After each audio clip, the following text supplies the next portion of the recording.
Hi everyone, thanks for joining me today. My name is Eric Herman and I'll be your workshop facilitator. Today we'll be discussing infusing social and emotional learning into our current classroom instruction. Teacher Created Materials is a family-owned company that began in the garage of a teacher over 40 years ago. Our founder, Rochelle Cracchiolo, envisioned creating a company focused on one vision: to create a world in which children love to learn. All of our materials and resources are created by teachers, for teachers and students, with this vision in mind. Our founder embodies this spirit in many ways. Here's Rochelle supporting Read Across America at a local elementary school. Rochelle is pictured here with Corrine Burton on the right, the president of Teacher Created Materials. And on the left is Deanne Mendoza, executive vice president of Teacher Created Materials, both of whom are also her daughters. The spirit of Teacher Created Materials lives within this family.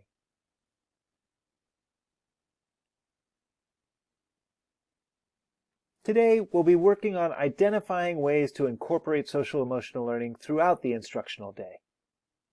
We'll discuss and develop skills to infuse SEL into your daily practice, and consider ways to infuse social and emotional learning into, through, and beyond your lessons. What you'll need today is first off your mind and your heart. Start off with an open mind, ready to learn, and bring your heart. Social emotional learning can be a tough topic as we discuss the needs that our students have. You'll also need your learning reflection guide. Within that, there are some questions and prompts for you to respond to. You'll also need a pen or a pencil or writing instrument, and if it's helpful, some sticky notes. Those, however, are optional, of course. In your learning reflection guide, you'll see this icon of Stop and Do. Throughout the webinar, you'll occasionally be directed to stop and do something on the guide. Anytime you see this image, you'll know that you need to complete a portion on your learning reflection guide. With that, let's get started with the content of today's workshop. First, let's define social emotional learning, or SEL. SEL is the ability to identify, understand, monitor, and regulate emotions. This is one of the pieces that's at the heart of SEL, is thinking about, monitoring, understanding, and regulating our emotions and feelings. We also establish and maintain positive relationships and make good decisions for ourselves, for our community, for society.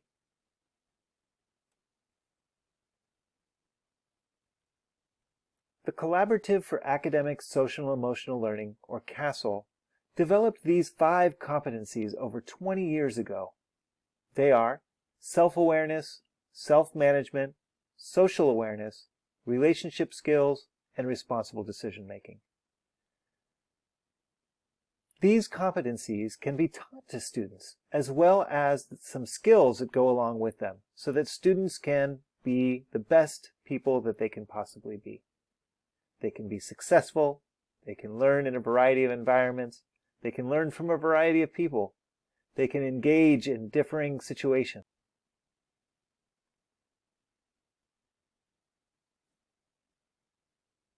There are other key social emotional skills as well that are embedded within those 5 competencies, such as empathy, kindness, gratitude, resilience, and compassion.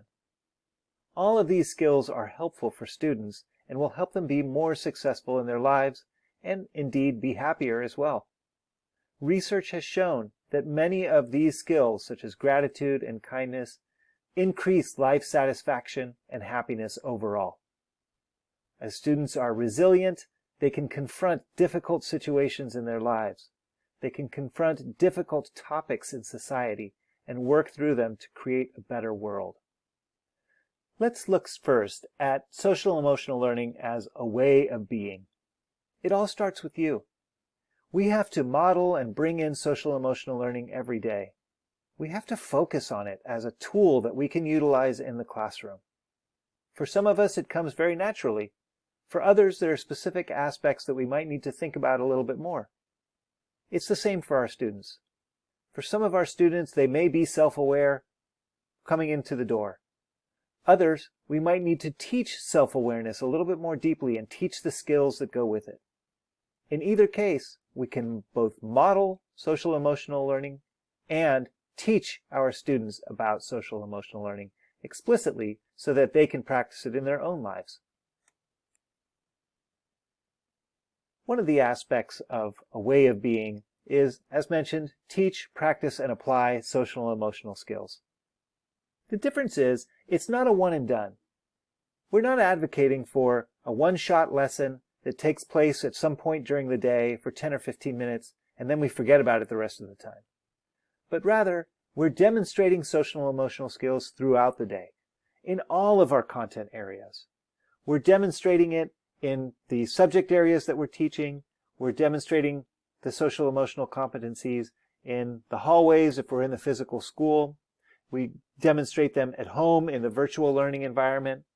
Anywhere that we are throughout the day in the educational environment, we should be teaching these, practicing these skills, applying them, and showing students how they weave in. This can be done in very short bits and pieces as students get to practice and apply the skills. We can also start with a strengths-based approach. One way is to have an unconditional positive regard for students. What this means is that we care for students and we let them know that almost no matter what, we're going to think positively about them. We all make mistakes. For those of us who have children, we know that our children will make mistakes, but no matter what, we still love them. Even if you don't have children of your own, you have family members that you feel the same way about. You will always have a positive regard for those folks, regardless of what they do. You might not agree with their decisions or something that happened, but you still care about them. You still have a positive regard for them. For us, we can have an unconditional positive regard for students and for other teachers, for the administrators we work with, for other staff members in the building, for our parents, and for our community. There are lots of ways that we can show an unconditional positive regard. For example, we can weave student interests into our lessons as we get to know about them. We can address our students by name and often. We can choose our words wisely when we're talking to a student about something. We should be cautious with sarcasm. For some students, that's difficult to understand. And we can utilize asset-based language as a means for creating a common language and a way of communicating. An asset-based language means that we're focusing on the positive rather than on the negative. We're focusing on assets rather than deficits. For example, rather than constantly talking about trauma, we can talk more about healing. It's important to recognize that students have been impacted by trauma. Trauma changes the brain. During these times, there are increases of stress, anxiety, and fear among our students and in general among our society. Because of that, we need to focus on healing. What is it that we can do to help each other heal and move forward? We should still consider trauma, but focus on healing. The same with a particular problem that a student is having. We're not ignoring the problem, but we're viewing it as an opportunity to help the student make positive decisions, for example. Rather than focusing on mental illness, we can focus on mental health. Mental health is for everyone. We all need opportunities to grow and to have strong mental health. We can also put the student first in our language. For example, rather than saying our special ed kids, we can say our students with special needs. This subtle language shift puts the child first rather than their particular special need. There are other examples of this as well, where we put the person first. This isn't about being politically correct, but rather about considering, are we focusing in on the assets? We all know that language is extremely powerful. And as we focus on the positive and focus on assets, then it builds people up rather than focusing on the more negative or the difficulties or the problems.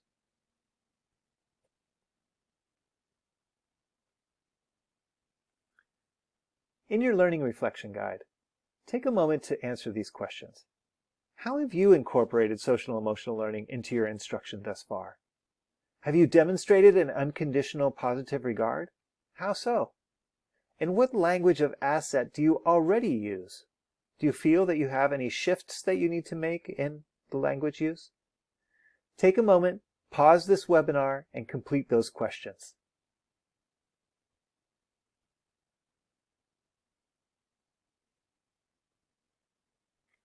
Welcome back. Now let's look at some ideas for incorporating social emotional learning into your lesson, through your lesson, and beyond the lesson. What I mean here with into is as we are planning, as we're getting ready to teach, how are we thinking about incorporating social emotional learning? In the act of teaching, whether we're teaching virtually or face-to-face or in a hybrid model, how are we incorporating social emotional learning throughout our lesson?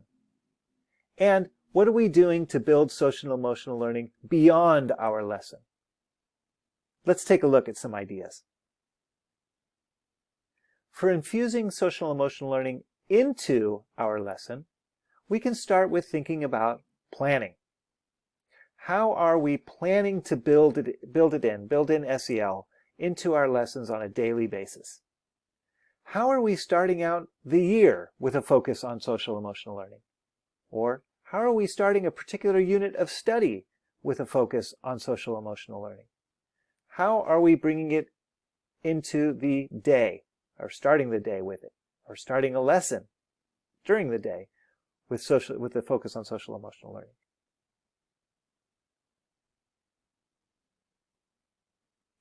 One way we can do so is to model social emotional skills. This is part of the way of being. Begin by demonstrating a warm and supportive affect. What that means is you're showing students with your tone of voice, with your actions, with your facial expressions, that you care about them, that you want them to be there, that you're excited to see them, that you're happy to be there and happy to see them. Make connections with your students. Go out of your way to make connections with students that maybe you haven't made a connection with yet.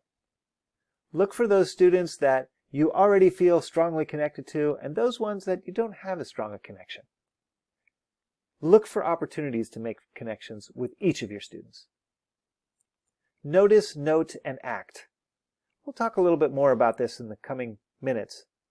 The idea here is to take notice of your students, of their well-being, when they are demonstrating the 5 competencies. Take note of that and then take action. Also, be authentic. Be you. Show the students that when you're feeling happy, express that to them. When you're feeling frustrated, you can also express that and show them how you are managing your emotions, the actions that you're taking, the responsible decisions that you're making. It's important for us to demonstrate how we incorporate social emotional skills in our own lives, and a significant portion of our life is at school and in our profession. Another way to build SEL into the lesson is to live the 3 R's. First is rapport. Build a rapport with students that's based on care and concern. Let them know that you care about them. Let them know that you're concerned about their well-being, their mental health, and their learning. Build relationships that are based on trust. Show students that you care about them and that they can trust you. And of course, demonstrate respect for your students and ask that they demonstrate respect right on back to you. Now, this can be taught to students. What does this mean? What does it mean to show respect? For some students, they may not know explicitly. You might have to teach them what you mean by being respectful. Building that in and respecting your students is important, and will help to establish deeper relationships with them.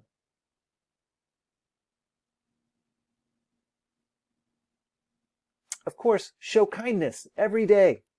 Start by greeting your students by name. When you see them join a virtual classroom, for example, you can say, "Hi, Jim. Hi, Sandy. Hi, Juan," or whatever their students' names are. Or, of course, when they come to the door, if you're in the physical environment, whether that's hybrid or in face-to-face learning.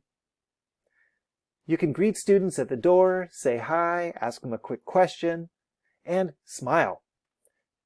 Smiling shows that you acknowledge the person, you care about them, you're happy to see them. Plan to interact with each student each day. You might consider using some kind of system where you tally how often you interact with each student. That way you can see, did I call on each student today? Did I have an interaction with each student during the time I was with them? Which students did I interact with most often? Which students did I interact with least often? And make a plan to make sure that you interact with each student on each day. You might ask them a question, you might call on them, you might engage them in a conversation, any number of ways to interact with students. And of course, with your students, encourage effort and participation. This helps build a growth mindset. We want students to know that the work that they're putting forward is valued and is important. We want them to be engaged. We want them to participate. Encourage and celebrate that.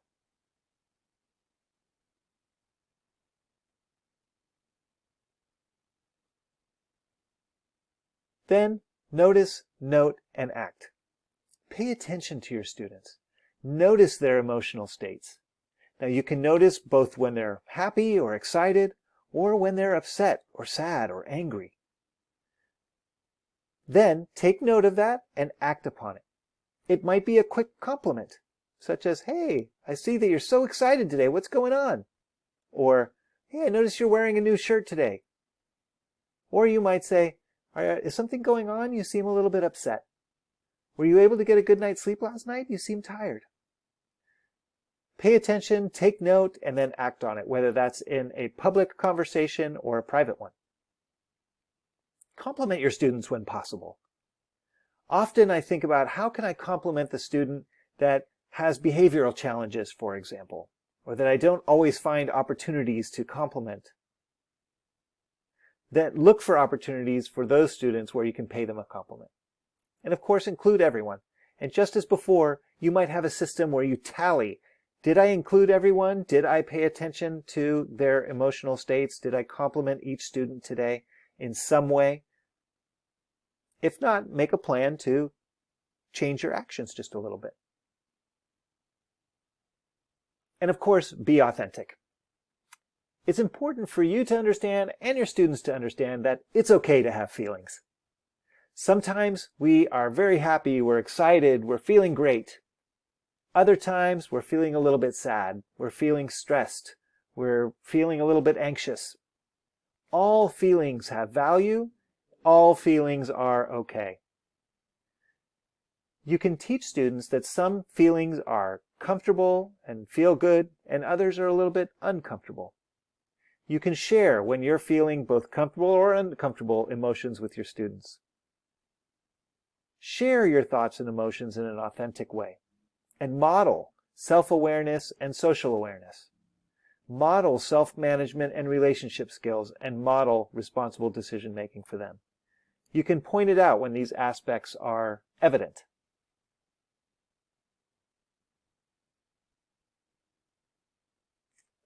Other ways to infuse social emotional learning into the lesson are to utilize strategies for making connections, building community, establishing and deepening relationships, and managing your classroom with care. Let's take a look at each of these.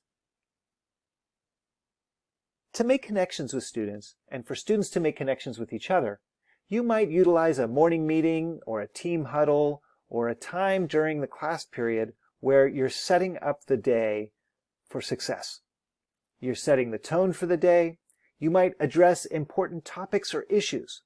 Those might be topics and issues that have come up in the classroom around behavior, around an event that happened, or it might be important topics or issues within the community or within the world.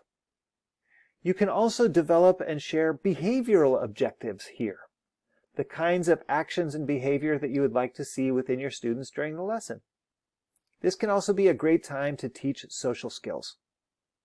You can ask questions of your students, ask them about their interests, ask them opinions on topics and things that are happening in the world. Ask them about their thinking processes. We can also build community. We can establish norms together.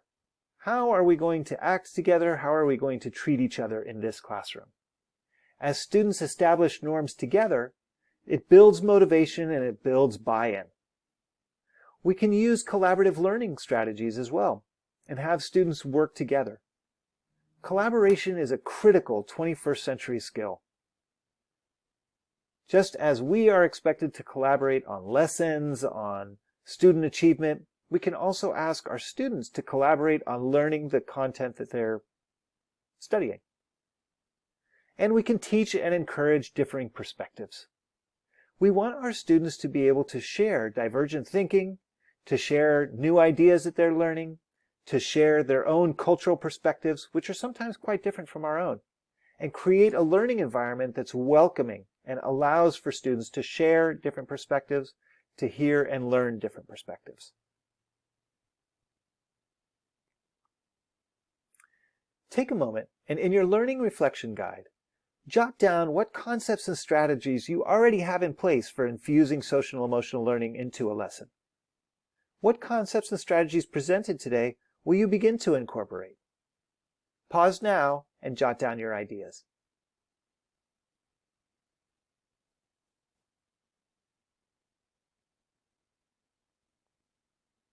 Welcome back. Now let's look at infusing social and emotional learning through the lesson. We're going to focus on two different topics here. One is classroom management, and the other is instruction. Both are obviously critical in the classroom. We need to manage our classroom in a way that facilitates learning and also builds the skills that we're talking about. And we need to, of course, teach students along the way. Let's look at classroom management first. In terms of management as a way of being, consider managing with care. Avoid compliance-based classroom management. Compliance-based means what you may have heard from your mom or dad like I did when I was a kid. Do it because I said so. That's compliance-based. Students want to know why something is the way that it is or why they should do something. If it's a safety issue, for example, let them know. This is an issue of safety. I need to keep you safe, and so this is why we're doing it this way. Provide opportunities for students to be spontaneous, have fun, and be themselves. Now, school is about learning, and it's business. That said, it doesn't mean that we can't be spontaneous. We can't have some fun. We can't be our authentic selves in the school community. Some students are naturally more spontaneous. Some students love to play games and have fun. And others are more reserved or aren't quite as spontaneous. They prefer to plan things out. That's okay too. Provide opportunities for all of these so that each student can have some fun and be a part of the classroom community. And then build in some choice and control whenever possible. The more choice students have, the more they feel in control, the more bought in they are into your instruction, and the more they feel valued. That their choices, that their control of what's happening is valued, that you trust in them, and that they're able to make good choices. In addition, front-load expectations of behavior. A reminder that today we're working on, that's a sentence frame or sentence starter that you might use with them, so that students know that today we're focusing on self-management skills in the following way. For example, you can teach students to be what's Dr. Shruti Holly called situationally appropriate. That means that we utilize different behaviors, different ways of speaking, different language, depending on the situation we find ourselves in. When we're having a conversation with a friend at a coffee shop, it might be different than the way we speak to somebody in a business setting, for example. There's nothing wrong with that. It's perfectly normal and it's a part of life. And we can build this in to teach students about situational appropriateness as well. We might say things like, use your home language to explain, and then have students code switch and say, incorporate the academic vocabulary of science or social studies or mathematics as they're discussing a particular topic. We can have students practice saying something in an informal way as well as in a more formal way. Also, explicitly state the consequences for serious infractions and be consistent so that it doesn't feel like when one student does something, they're punished severely and another student gets let off easily. Share with them, when this is what happens, this will be the consequence, and be consistent with that. You can also respond to student behavior thoughtfully. Be careful with your words. You might say something like, our norms say, and share with them that they agreed to those norms as they brainstormed them together. You can also use the public praise, private conversations adage. We praise publicly. Excellent improvement on, or I noticed that you, great work. That might be related to the social emotional learning competencies, or that might be related to academics. However, discipline students privately. Have private conversations if there's an issue happening that you need to address with your students. This way it honors them and provides them the opportunity to share their view or what happened or what they're feeling, and you can deal with the particular issue on a one-on-one basis. If you're in a virtual environment, you may ask students to join you in a virtual breakout room. If you are in a physical classroom, you might ask them to step outside for a moment or walk over to them and talk to them privately. And of course, use positive reinforcement. Thank you for behaving in a certain way or showing self-management or whatever it happens to be. I appreciate that this student is doing something because this is another frame that you can fill in to provide positive reinforcement. This can be done in a virtual environment as well. I appreciate that Maria is showing her face on camera because I can see her smiling face. I can see that she's a little bit confused by this topic. I can see that she's excited to share her answer, or whatever the reason might be. In your learning reflection guide, complete this stop and do. How does your management style promote social emotional learning? And what aspects of classroom management are different within the virtual learning environment?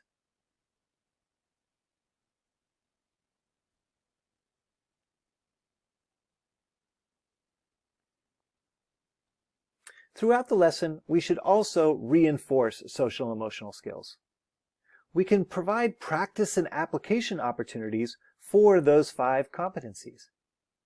We can build in opportunities to have students be self-aware, for example, or for them to build social awareness. That might be through the content, or that might be with each other. We can show them and share with them opportunities for self-management and to build relationships. We can share with them and point out responsible decision-making opportunities and provide opportunities for them to practice those skills. We can notice, note, and act when students demonstrate aspects of the 5 competencies. We can point out when content topics reinforce social emotional learning. That way it's a little bit more neutral.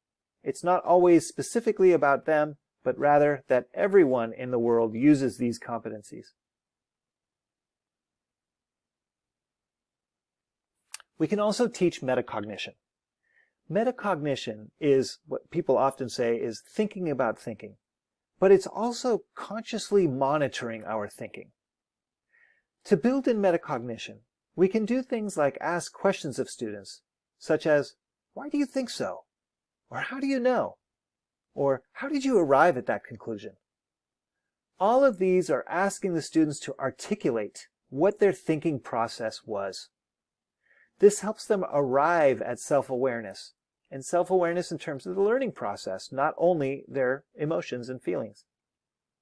We can also ask students, what helps you learn, or what helped you learn in this lesson? This is also a part of the metacognitive process, so students can determine what's helpful for them in the learning process.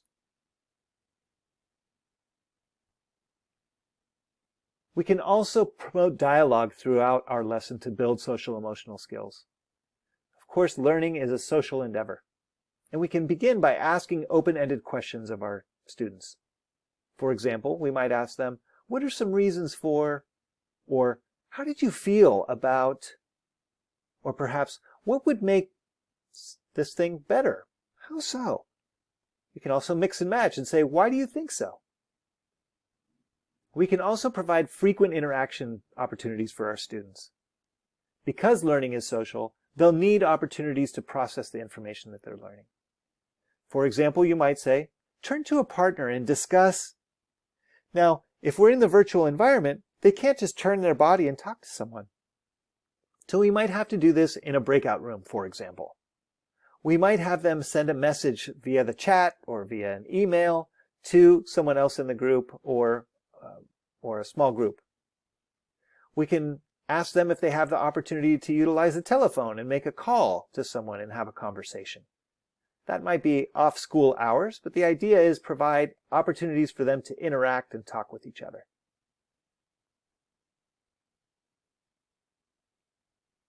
We can ask students to build up and build upon ideas.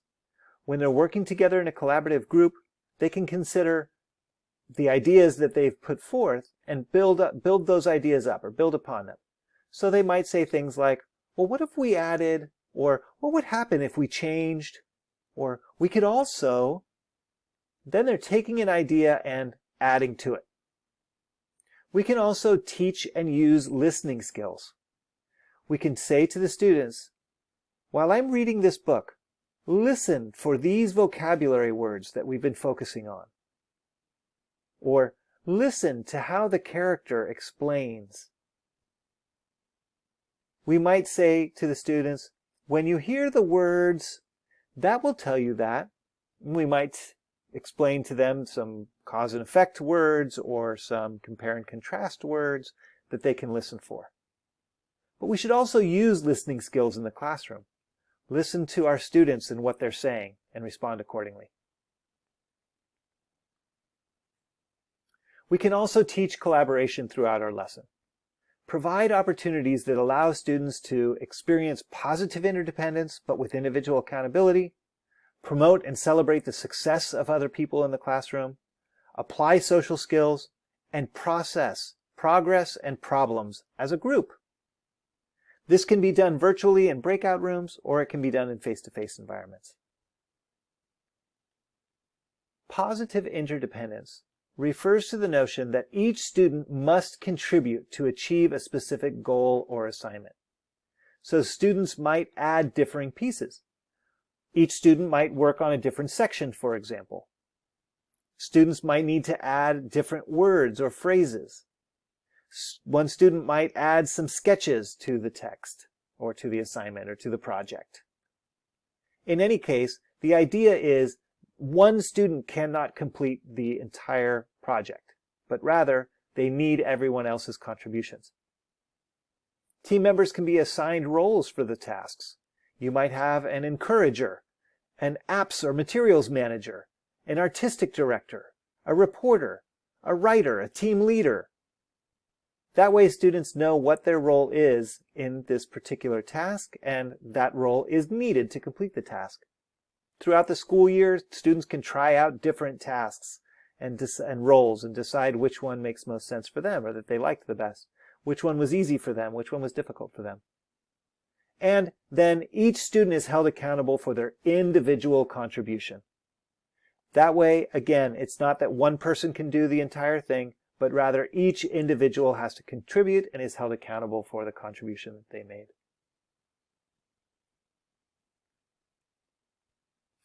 Within their group, they should celebrate success. Students should encourage each other's success and provide positive feedback to each other. So they might say some phrases such as, "What you added was really effective," or "That word or phrase really makes a strong impression," or some other kind of specific and positive feedback. They can record and highlight individual contributions through congratulations, gratitude, and shout-outs. They might say, "I just want to share that the contribution that this person made really helped our group and really made the project move forward." And of course, students can apply social skills as they work collaboratively. So they can build in trustworthiness and learn trustworthiness. They can treat each other with friendliness and compassion and understanding. They can forgive each other. They can also demonstrate humility or kindness and patience. All of these skills are examples of skills that can be taught and practiced within collaborative learning.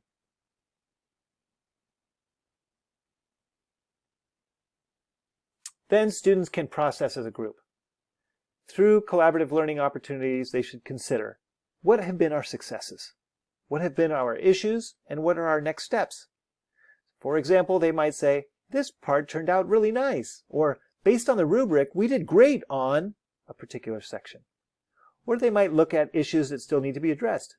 "We still need to work on," or "Based on the rubric, we need to improve." They can also discuss next steps. Who wants to work on? Or they might say, "How about if you work on," or "I'll work on."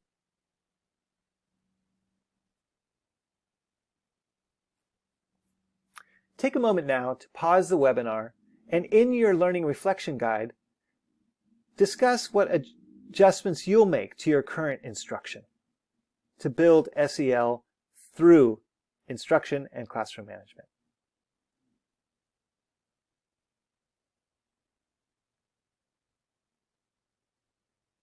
Welcome back. Now let's look at infusing social and emotional learning beyond the lesson. One of the things that we can do is follow up with students.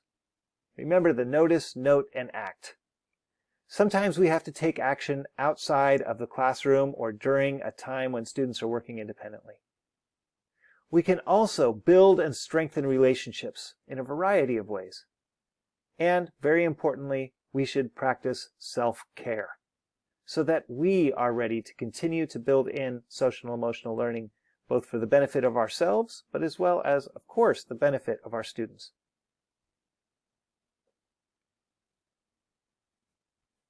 One way of incorporating SEL beyond the lesson and as a way of being is to share these 6 life messages in some form on a daily basis. The 6 life messages developed by Barbara Coloroso are, "I believe in you. I trust in you. I know you can handle this. You're listened to, you're cared for, and you're very important to me." Let's look at some examples of how we might do this. For "I believe in you," we might use phrases such as, "Trust your inner voice," or "Set a SMART goal." Having students develop goals and then monitor those goals over time is an effective and powerful strategy. And it shows that you believe in them, that they can accomplish what they want to accomplish. By saying "trust your inner voice," you're telling them, think carefully here about what you ought to do next, and listen to that voice. If something doesn't feel right, maybe it isn't. If something does feel right, perhaps it is. I believe in you. I trust in you. Here you can build in choices for students. For example, you might build in choice boards to have students have a variety of options for demonstrating their learning. They choose which one makes most sense for them. You might say to them, decide if you want A or B, or if you want to do A or want to do B, and give them a couple of options. By providing choice for students, it shows them that you trust them to make the appropriate decision. You can also let them know, I know you can handle this. You can say things like, you've got this, or the first step is to, and scaffold the opportunity for students to make a good decision, to get through a particular project or goal. The next one is you're listened to. This is really important, and we've mentioned this a couple of times. One way you can demonstrate that you're listening to students, or really to anyone, is by reflecting back what they had just said. So you might say something like, "What I hear you saying is," or you might ask clarifying questions like, "Do you mean?" This shows that you're listening to what the message is, and you're processing that information.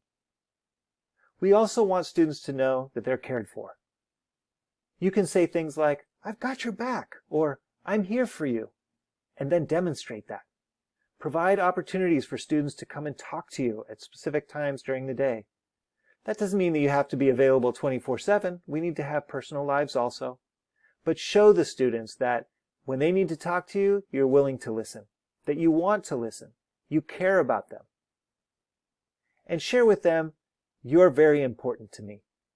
And you can do that simply by asking, "How are you today?" and really listening to what they say. Sometimes that phrase of "How are you?" is cursory, and sometimes we don't even really listen to the answer or don't want to know. In this particular case, the idea is to say to students, "I do want to know. How are you doing? You're important to me." When students are absent, you might say things like, "I missed you. I'm so glad you're here today. Thank you for coming to class today." That shows them that they're important. Rather than being punitive about their absence, because there are a variety of reasons that sometimes students aren't able to attend, it shows them that while that's important, more important is that they're here and that we care about them. They're important to us. We can also continue to build relationships beyond our lessons. We can build relationships with other adults, for example. We should provide or have opportunities to collaborate, to work together, and to be kind, respectful, empathetic, and compassionate with one another. The relationships in schools among the adults have a direct impact on student achievement. Even though you might not think that students pick up on the kinds of relationships you have with the other adults in the building, they do. School culture is important, and when we have a positive school culture where people can collaborate, where people are kind to each other, are respectful to each other, that reflects on the students as well. We can build relationships by not being all in this together alone. What that means is sometimes in the past we've heard teachers say things like, "Well, I just close my door and do whatever we want." Those days are long over. We can now and should now share insights and what's called craft knowledge. The good things that you're doing in your classroom, the things that are working with your students, instructional strategies and techniques, for example. We can celebrate, honor, and utilize the strengths of other team members. It doesn't mean you have to pull in somebody new or that they're a prophet in their own land, but rather we're sharing ideas and collaborating and building upon the strengths of each other so that we all get better. We can also root for one another's success. When one person is successful, all of us are successful. As far as school and community relationships, we can build opportunities for students and people in the community and our families to support student learning through, one, creating a welcoming environment for everyone. We can build partnerships and we can share student work. For example, think about your school. As someone comes to the physical building, you probably have a welcoming environment. Who is the person in the front office? They should be someone who's friendly, smiling, cares about the family and community members, and wants to help them. In the vast majority of schools that I've visited, that's the way that it is. We can build partnerships with outside community agencies or businesses. We can have students share their work through exhibitions or student-led conferences or local partnerships. For example, in the virtual classroom, we might have students do some writing or create a project and share it with people in a local retirement home. They log on to a learning management platform or a video conferencing service, and the students have a conversation with somebody who's in the retirement home who enjoys learning about and interacting with young people.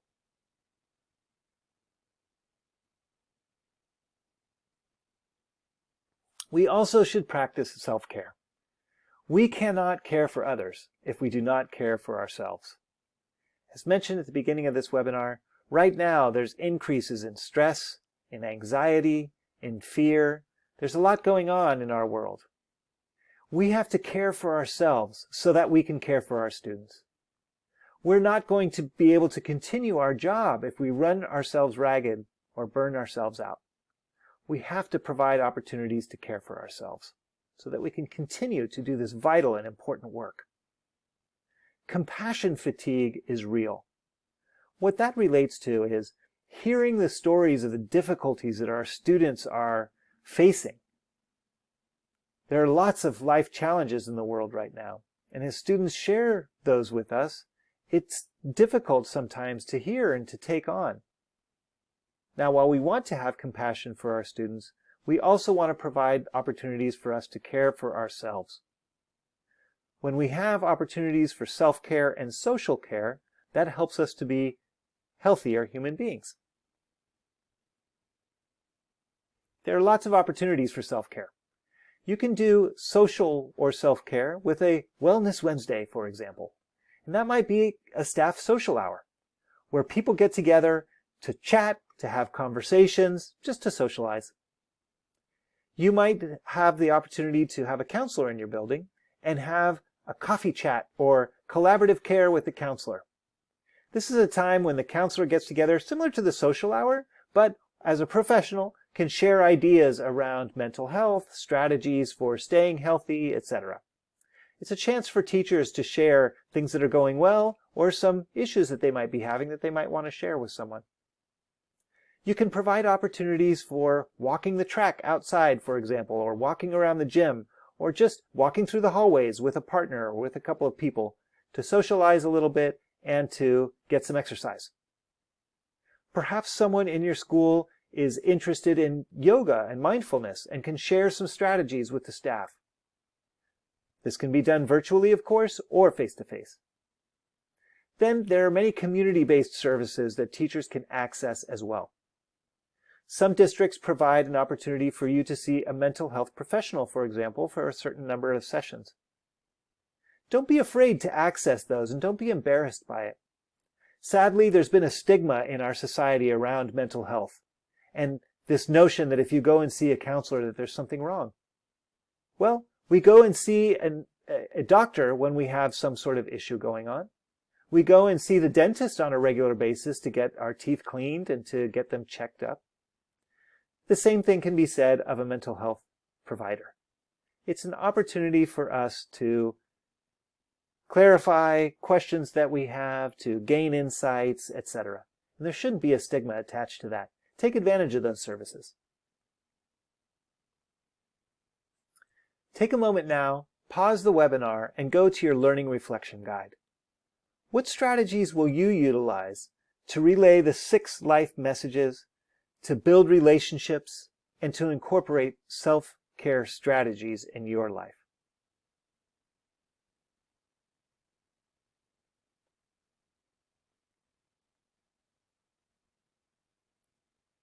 Welcome back.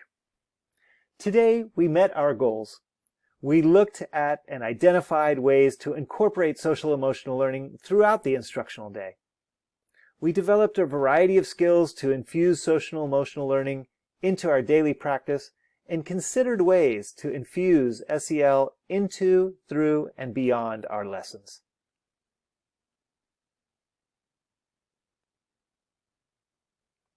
At Teacher Created Materials, we have a variety of workshops and keynote presentations and free professional learning options designed with you in mind. These are practical, accessible, and flexible opportunities such as on-demand webinars, coffee chats on trending subjects, or presentations by authors and experts.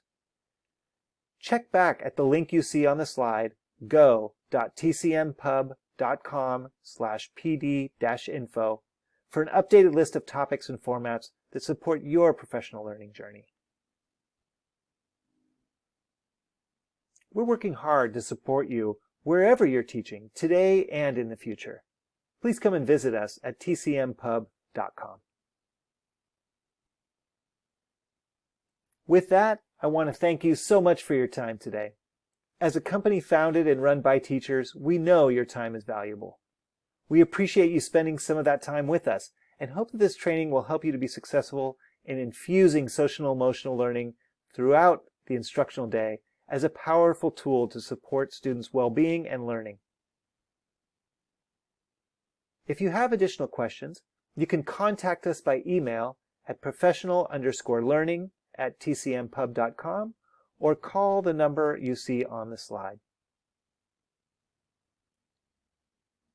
Once again, we appreciate you, we thank you, thanks for the great work that you're doing, and don't hesitate to reach out if we can be of service.